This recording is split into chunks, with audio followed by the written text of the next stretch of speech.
Hello વિદ્યાર્થી મિત્રો, એજ્યુકટેકનો ચેનલમાં આપનું સ્વાગત છે। આજે આપણે શીખીશું ધોરણ 9 વિષય સામાજિક વિજ્ઞાન પાઠ 11 ભારતનું ન્યાયતંત્ર। પાઠ 11ના સ્વાધ્યાયના પ્રશ્નોના જવાબની અહીં આપણે સમજ મેળવીશું। તો ચાલો શીખીએ પાઠ 11 ભારતનું ન્યાયતંત્ર। સ્વાધ્યાયના પ્રશ્નમાં પ્રશ્ન નંબર 1, નીચેના પ્રશ્નોના ટૂંકમાં જવાબ આપો। સવાલ નંબર 1, સર્વોચ્ચ અદાલતના ન્યાયાધીશોની નિમણૂકની લાયકાતો જણાવો। તો જવાબમાં લખીશું, સર્વોચ્ચ અદાલતના ન્યાયાધીશો તરીકેની નિમણૂક માટે જરૂરી લાયકાતો છે। પહેલું, તે ભારતનો નાગરિક હોવો જોઈએ। બીજું, તેની વય 65 વર્ષથી વધુ ન હોવી જોઈએ। ત્રીજું, તેણે કોઈપણ રાજ્યની વડી અદાલતના ન્યાયાધીશ તરીકે ઓછામાં ઓછા 5 વર્ષ સળંગ સેવા બજાવી હોવી જોઈએ। ચોથું, તેણે કોઈપણ રાજ્યની વડી અદાલતમાં ઓછામાં ઓછા 10 વર્ષ સુધી સળંગ વકીલાત કરી હોવી જોઈએ। 5, રાષ્ટ્રપ્રમુખના મત મુજબ તે પ્રસિદ્ધ ધારાશાસ્ત્રી હોવો જોઈએ।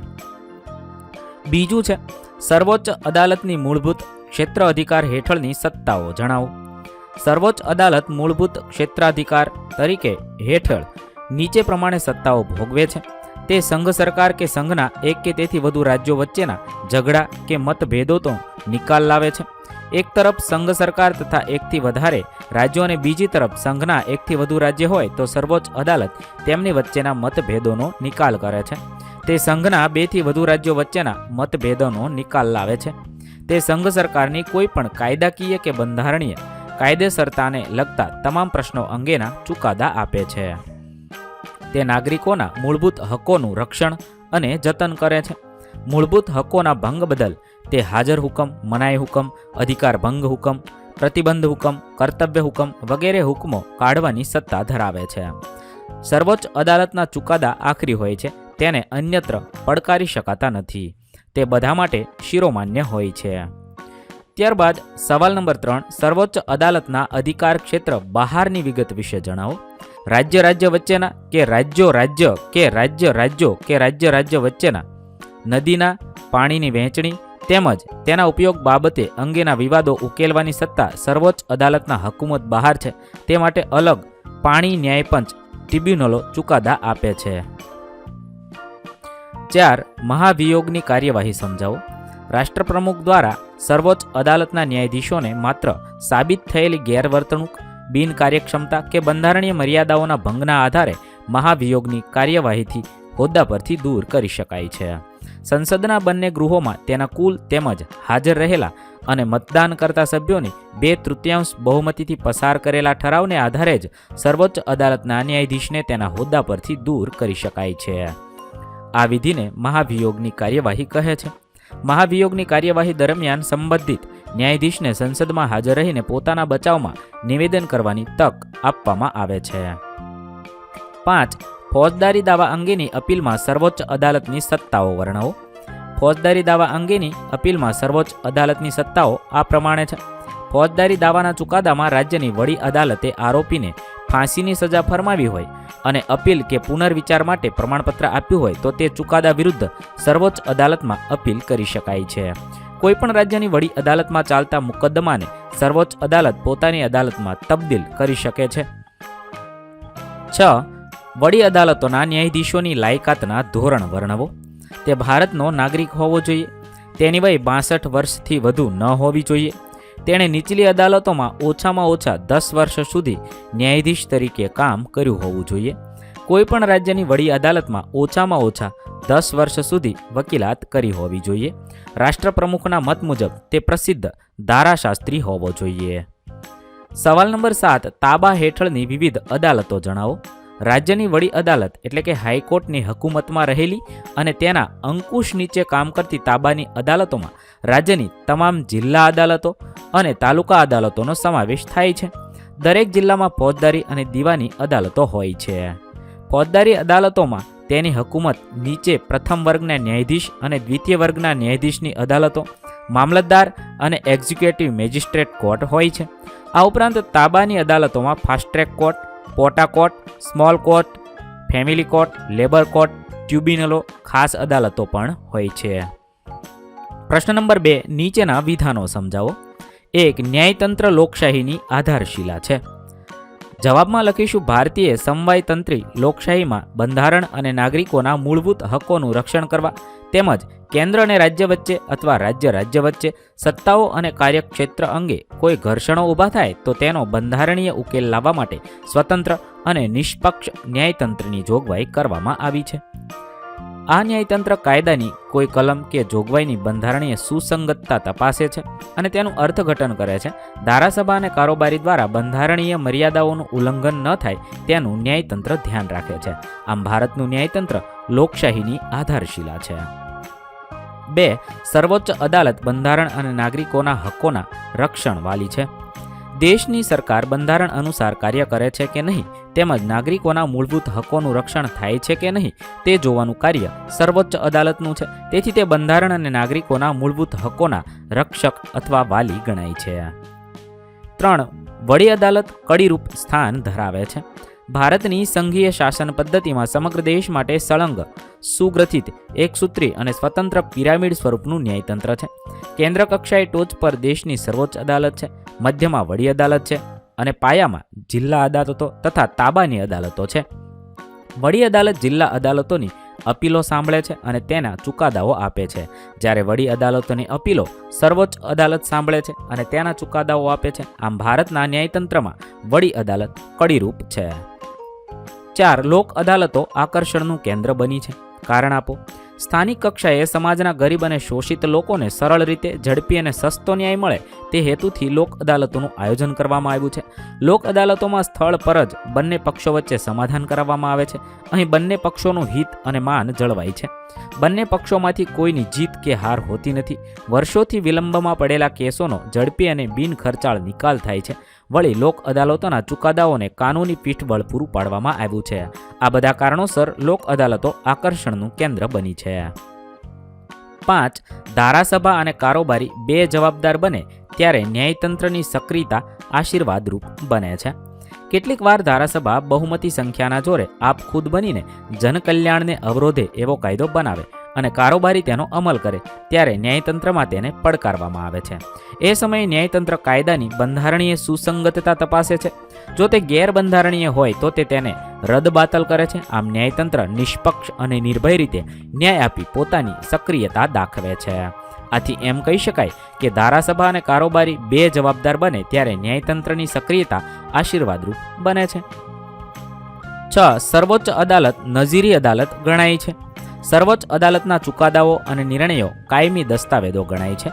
એ ચુકાદાઓ અને નિર્ણયો દેશના તમામ નાગરિકો અને દેશની બધી અદાલતોને માટે બંધન કરતા હોય છે. તેમજ તેમને નમૂનારૂપ ગણી બીજી અદાલતો તેમના આધારે ચુકાદાઓ આપે છે. સર્વોચ્ચ અદાલતના ચુકાદાઓ અને નિર્ણયોનો ભંગ કરનારને તે સર્વોચ્ચ અદાલતના તિરસ્કાર માટે શિક્ષા કરી શકે છે. સર્વોચ્ચ અદાલત દરેક પ્રકારના મુકદ્દમાઓ આપેલા ચુકાદાની નોંધ એટલે કે રેકોર્ડ રાખે છે અને તેને ગેજેટમાં પ્રકાશિત કરે છે. 7. સર્વોચ્ચ અદાલતના ન્યાયાધીશો નિવૃત્તિ બાદ પણ કોઈ પણ કોર્ટમાં વકીલાત કરી શકતા નથી. સર્વોચ્ચ અદાલતના ન્યાયાધીશોનો મોભો અને પ્રતિષ્ઠા ઘણા ઊંચા દરજ્જાના બનાવવામાં આવ્યા છે. એક વખત જે વ્યક્તિએ સર્વોચ્ચ અદાલતમાં ન્યાયાધીશ તરીકે કામ કર્યું હોય અને ત્યાર પછી તે કોઈ પણ અદાલતમાં વકીલ તરીકે કામ કરે તો તે અદાલતના ન્યાયાધીશો અજાણતા પણ તેની શેર શરમમાં આવી જાય છે અને કદાચ તેની તરફેણમાં પક્ષપાત કર્યું વલણ દાખવી બેસે.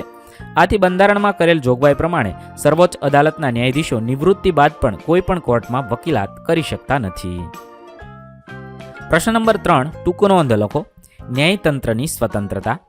દેશના કારોબારી તંત્રની લાગવગ, શેષરમ, લાલચ કે દબાણમાં આવ્યા વિના ન્યાયાધીશો નિષ્પક્ષ, તટસ્થ, પ્રામાણિકપણે અને નિર્ભય રીતે ન્યાય આપી શકે, પોતાની ફરજો બજાવી શકે તેમજ લોકોને સાચો, પારદર્શીય અને ઝડપી ન્યાય અપાવી શકે તે માટે ન્યાયતંત્રને કારોબારીથી સ્વતંત્ર રાખવામાં આવ્યું છે. ભારતના બંધારણમાં ન્યાયતંત્રની સ્વતંત્રતા માટે કેટલીક જોગવાઈઓ કરવામાં આવી છે. અલબત્ત કારોબારી તંત્ર દ્વારા નિયત કરવામાં આવેલા લાયકાતના ધોરણોને આધારે તેમજ સુસ્થાપિત વિધિ મુજબ બંધારણીય જોગવાઈઓને આધીન રહીને ન્યાયાધીશોની નિમણૂક કરવામાં આવે છે. પરંતુ કારોબારી તંત્ર તેમને હોદ્દા પરથી રદ કરી શકતું નથી. ન્યાયાધીશો 35 વર્ષની ઉંમર સુધી પોતાના હોદ્દા પર રહી શકે છે. તેમના પગાર ભથ્થા, નોકરીની શરતો, બઢતી, બદલી, નિવૃત્તિના લાભો, પેન્શન ફંડ વગેરે બાબતોમાં કોઈ ફેરફાર થઈ શકતો નથી. ન્યાયાધીશોની ફરજ દરમિયાન તેમના વર્તન અંગે સંઘની સંસદમાં કે રાજ્યની વિધાનસભામાં ચર્ચા કે ટીકાત્મક સમીક્ષા થઈ શકતી નથી. 2. વડી અદાલતનું અપીલી ક્ષેત્રાધિકાર. રાજ્યની વડી અદાલતના હકુમતમાં રહેલી અને તેના અંકુશ નીચે કામ કરતી અદાલતોના ચુકાદાઓ વિરુદ્ધની અપીલો સાંભળવાના વડી અદાલતના અધિકારને અપીલી ક્ષેત્ર અધિકાર કહે છે. વડી અદાલત તેના તાબાની અદાલતો કે ટ્રિબ્યુનલોના ચુકાદા વિરુદ્ધની અપીલો સાંભળે છે. જિલ્લાની ફોજદારી અદાલત એટલે કે સેશન કોર્ટના ન્યાયાધીશે આરોપીને તેના ગુના માટે 4 વર્ષ કરતાં વધારે વર્ષની સજા કરી હોય એવા ચુકાદા વિરુદ્ધ પક્ષકાર વડી અદાલતમાં અપીલ કરી શકે છે. ફોજદારી અદાલતે સેશન કોર્ટ કોઈ આરોપીને તેની નીચેની ફોજદારી અદાલતના ચુકાદા વિરુદ્ધ હત્યાના આરોપસર મૃત્યુદંડની સજા ફરમાવી હોય તેવા કેસમાં વડી અદાલતમાં અપીલ કરી શકાય છે. ટ્રિબ્યુનલના ચુકાદાથી નારાજ થયેલ પક્ષકારો વડી અદાલતમાં અપીલ કરીને ન્યાય મેળવી શકે છે. પોતાના તાબા હેઠળની કોઈ અદાલતમાં નિકાલ થયા વિના પડી રહેલા કેસમાં બંધારણના અર્થઘટન સંબંધી પ્રશ્ન રહેલો છે એમ વડી અદાલતને જણાય ત્યારે એ કેસને પોતાની અદાલતમાં તબદીલ એટલે કે ટ્રાન્સફર કરીને તેનો નિકાલ કરી શકે છે. 3. નજીરી અદાલત. એ અદાલતના ચુકાદાની નોંધ એટલે કે રેકોર્ડ પુરાવાનું મૂલ્ય ધરાવે છે અને જ્યારે તે રજૂ કરવામાં આવે તેની કાયદેસરતા સામે કોઈ વાંધો લઈ શકાતો નથી. તેને નજીરી અદાલત એટલે કોર્ટ ઓફ રેકોર્ડ કહેવામાં આવે છે. સર્વોચ્ચ અદાલત નજીરી અદાલત તરીકે નીચે મુજબ અધિકારો ધરાવે છે. જુદી જુદી અદાલતોએ આપેલા ચુકાદાઓ, કાયદાના અર્થઘટનો, સ્વીકારવામાં આવેલી પ્રલાયિકાઓ વગેરેને સર્વોચ્ચ અદાલત દસ્તાવેજો સ્વરૂપે સાચવે છે. એ ચુકાદાઓને નમૂનારૂપ ગણી બીજી અદાલતો તેમના આધારે ચુકાદા આપે છે. સર્વોચ્ચ અદાલતના નિર્ણયો અને ચુકાદાઓ આખરી ગણાય છે. તેમની વિરુદ્ધ અપીલ થઈ શકતી નથી. સર્વોચ્ચ અદાલતના નિર્ણયો અને ચુકાદા દેશના તમામ નાગરિકો અને દેશની બધી અદાલતોને માટે બંધન કરતા હોય છે. સર્વોચ્ચ અદાલત દેશની તમામ અદાલતોની કાર્યવાહી માટે નિયમો ઘડે છે. એ નિયમોનું પાલન કરવાનું બધી અદાલતો માટે અનિવાર્ય છે. તેના નિર્ણયો અને ચુકાદાઓનો ભંગ કરનારને તે સર્વોચ્ચ અદાલતના તિરસ્કાર માટે શિક્ષા કરી શકે છે. સર્વોચ્ચ અદાલત દરેક પ્રકારના કેસમાં આપેલા પોતાના ચુકાદાની નોંધ એટલે કે રેકોર્ડ રાખે છે અને પ્રકાશિત કરે છે. 4. લોક અદાલતો અને જાહેર હિતના દાવાઓ. લોક અદાલતો સ્થાનિક કક્ષાએ સમાજના ગરીબ અને શોષિત લોકોને સરળ રીતે ઝડપી અને સસ્તો ન્યાય મળે એ હેતુથી લોક અદાલતોનું આયોજન કરવામાં આવ્યું છે. લોક અદાલતોના પક્ષકારો માટે અમદાવાદમાં કાનૂની સેવા સત્તામંડળ નામની સંસ્થા મફત કાનૂની સહાય અને માર્ગદર્શન કેન્દ્ર તરીકે કામ કરે છે. લોક અદાલત રવિવાર કે રજાના દિવસે બંને પક્ષકારોની સંમતિથી જિલ્લા મથકે અથવા તાલુકા મથકે યોજવામાં આવે છે. લોક અદાલતોની કામગીરી સ્વૈચ્છિક હોય છે. લોક અદાલતોમાં મુખ્યત્વે મોટર વાહન અકસ્માત અને વળતર, લગ્ન વિચ્છેદ, ભરણપોષણ, સામાન્ય લેણા, ખાનગી ફરિયાદો, પોલીસ ફરિયાદો વગેરે બાબતો અંગેના વિવાદો ઉકેલવામાં આવે છે. લોક અદાલતોમાં વકીલોને સ્થાન હોતું નથી, પરંતુ સમાધાનની પ્રક્રિયામાં પ્રતિષ્ઠિત નાગરિકો, સામાજિક કાર્યકરો, કેળવણીકારો, પોલીસ અધિકારીઓ, વીમા કંપનીના અધિકારીઓ, નિવૃત્ત ન્યાયાધીશ કે ન્યાયિક અધિકારીઓ વગેરે ઉપસ્થિત રહે છે. લોક અદાલતોમાં વકીલોને સ્થાન હોતું નથી, પરંતુ સમાધાનની પ્રક્રિયામાં આ બધા ઉપસ્થિત રહે છે. લોક અદાલતોમાં સ્થળ પર જ બંને પક્ષો વચ્ચે શાંતિથી કાયમી સમાધાન કરાવવામાં આવે છે. અહીં બંને પક્ષોનું હિત અને માન જળવાય છે. બંને પક્ષોમાંથી કોઈની જીત કે હાર હોતી નથી. વર્ષોથી વિલંબમાં પડેલા કેસોને ઝડપી અને બિનખર્ચાળ નિકાલ થાય છે. વળી લોક અદાલતોના ચુકાદાઓને કાનૂની પીઠબળ પણ પૂરું પાડવામાં આવ્યું છે. આથી જ લોક અદાલતો લોકોમાં આકર્ષણનું કેન્દ્ર બની છે. જાહેર હિતના દાવાઓ. તો જાહેર હિતની અરજીઓ વડી અદાલત અને સર્વોચ્ચ અદાલતમાં કરી શકાય છે. બંને અદાલતો જાહેર હિતના દાવાને માત્ર પોસ્ટકાર્ડ કે સામાન્ય પત્ર દ્વારા થયેલી ફરિયાદની અરજી તરીકે સ્વીકારે છે અને સંબંધિતોને તે અંગે જરૂરી આદેશો આપે છે. નાગરિકોના અધિકારો કે જાહેર હિતના ભંગ અંગે વર્તમાનપત્રોમાં છપાયેલા સમાચારોનો આશરો લઈને વડી અદાલત કે સર્વોચ્ચ અદાલત આપમેળે એટલે સુમો મોટો ફરિયાદ દાખલ કરી કાનૂની પગલાં લઈ શકે છે. 5. તાબાની અદાલતો. રાજ્યની વડી અદાલત એટલે કે હાઈકોર્ટની હકુમતમાં રહેલી અને તેના અંકુશ નીચે કામ કરતી અદાલતો તાબાની અદાલતો અથવા નીચલી અદાલતો કહેવાય છે. તાબાની અદાલતોમાં રાજ્યની તમામ જિલ્લા અદાલતો અને તાલુકા અદાલતોનો સમાવેશ થાય છે. રાજ્યની તાબાની અદાલતો વડી અદાલતના નિરીક્ષણ હેઠળ કામ કરે છે. દરેક જિલ્લામાં દીવાની અને ફોજદારી અદાલતો હોય છે. જિલ્લા અદાલતમાં દીવાની દાવા ચલાવનાર ન્યાયાધીશને જિલ્લા ન્યાયાધીશ અને ફોજદારી મુકદ્દમા ચલાવનાર ન્યાયાધીશને સેશન્સ ન્યાયાધીશ કહેવાય છે. જિલ્લા અદાલતો તેના તાબા હેઠળની અદાલતોના ચુકાદાઓ સામેની અરજીઓની સુનાવણી કરે છે. દરેક જિલ્લાની દીવાની અદાલતોમાં 1 લાખ રૂપિયા સુધીના દાવાઓ તેમજ સરકારે કરેલા કે સરકાર સામેના કેસો ચલાવવાની સત્તા છે. આ કોર્ટના સિવિલ, જજ, લગ્ન, છૂટાછેડા, ભરણપોષણ, જમીન સંપાદનને લગતા કે વળતરને લગતા દાવાઓ અને વાલીપણાને લગતા કેસો ચલાવવાની સત્તા ધરાવે છે. ફોજદારી અદાલતોમાં સેશન કોર્ટ અને તેની હકુમત નીચે પ્રથમ વર્ગના ન્યાયાધીશ અને દ્વિતીય વર્ગના ન્યાયાધીશની અદાલતો, મામલતદાર અને એક્ઝિક્યુટિવ મેજિસ્ટ્રેટ કોર્ટ હોય છે. આ અદાલતોમાં 3 વર્ષથી માંડીને 10 વર્ષ સુધીની કેદની સજા અને 5,000 કે તેથી વધુ રકમ સુધીના દંડની તથા હત્યાના કેસમાં મૃત્યુદંડ, ફાંસીની સજા કે જન્મટીપની આજીવન કારાવાસ જેવી સજાઓ કરવાની સત્તા ધરાવે છે. આ ઉપરાંત તાબાની અદાલતોમાં fast track court, POTA court, small cause court, family court, labour court, ટ્રિબ્યુનલો એટલે કે ખાસ અદાલત પણ હોય છે. પ્રશ્ન નંબર 4, નીચેનામાંથી યોગ્ય વિકલ્પની પસંદગી કરો. પહેલું છે સર્વોચ્ચ અદાલતના ન્યાયાધીશો અને વડી અદાલતના ન્યાયાધીશની વય નિવૃત્તિ કઈ છે? તો 65 અને 62. 2, જિલ્લા ન્યાયાધીશની લાયકાતમાં વકીલ તરીકેનો અનુભવ જરૂરી છે, 7 વર્ષનો. મિઝોરમ અને ત્રિપુરાની વડી અદાલત કયા રાજ્યમાં આવેલી છે? તો અસમમાં. 4, મફત કાનૂની સત્તા સેવા મંડળની કચેરીનું વડું મથક ક્યાં આવેલું છે? તો અમદાવાદમાં આવેલું છે. 5, સર્વોચ્ચ અદાલતના ન્યાયાધીશની નિમણૂક કોણ કરે છે? તો રાષ્ટ્રપતિ કરે છે. 6, ગ્રાહકોની ફરિયાદના નિવારણ માટે કઈ સંસ્થાની રચના થઈ છે? તો ગ્રાહક ફોરમની રચના થઈ છે. અહીં આપણા પાઠ 11ના પ્રશ્નોના જવાબ પૂર્ણ થશે. વિદ્યાર્થી મિત્રો, ધોરણ 9ના સામાજિક વિજ્ઞાન વિષયના તમામ પાઠના પ્રશ્નોના જવાબના વિડીયો આપણી ચેનલ પર ઉપલબ્ધ છે, જે તમે ધોરણ 9 સામાજિક વિજ્ઞાન નામના પ્લેલિસ્ટમાંથી મેળવી શકો છો. પ્લેલિસ્ટની લિંક વિડીયોના ડિસ્ક્રિપ્શનમાં આપેલી છે. તથા જો તમારે તેની પીડીએફની જરૂર હોય તો તે તમે આપણી એપ્લિકેશન પરથી મેળવી શકો છો. એપ્લિકેશનની લિંક પણ વિડીયોના ડિસ્ક્રિપ્શનમાં આપેલી છે. વિદ્યાર્થી મિત્રો, આપેલા વિડીયોની જો તમારે પીડીએફની જરૂર હોય તો તમે આપણી એપ્લિકેશન સ્માર્ટ સાથી પરથી મેળવી શકશો. વિદ્યાર્થી મિત્રો, આપણી એપ્લિકેશન સ્માર્ટ સાથી પ્લે સ્ટોરમાં આવી ગઈ છે, જેની અંદર તમે બધા વિભાગ જોઈ શકો છો. તેની અંદર વિવિધ ધોરણ છે. ધોરણ ઉપર ક્લિક કરતાં વિવિધ વિષય ખુલશે.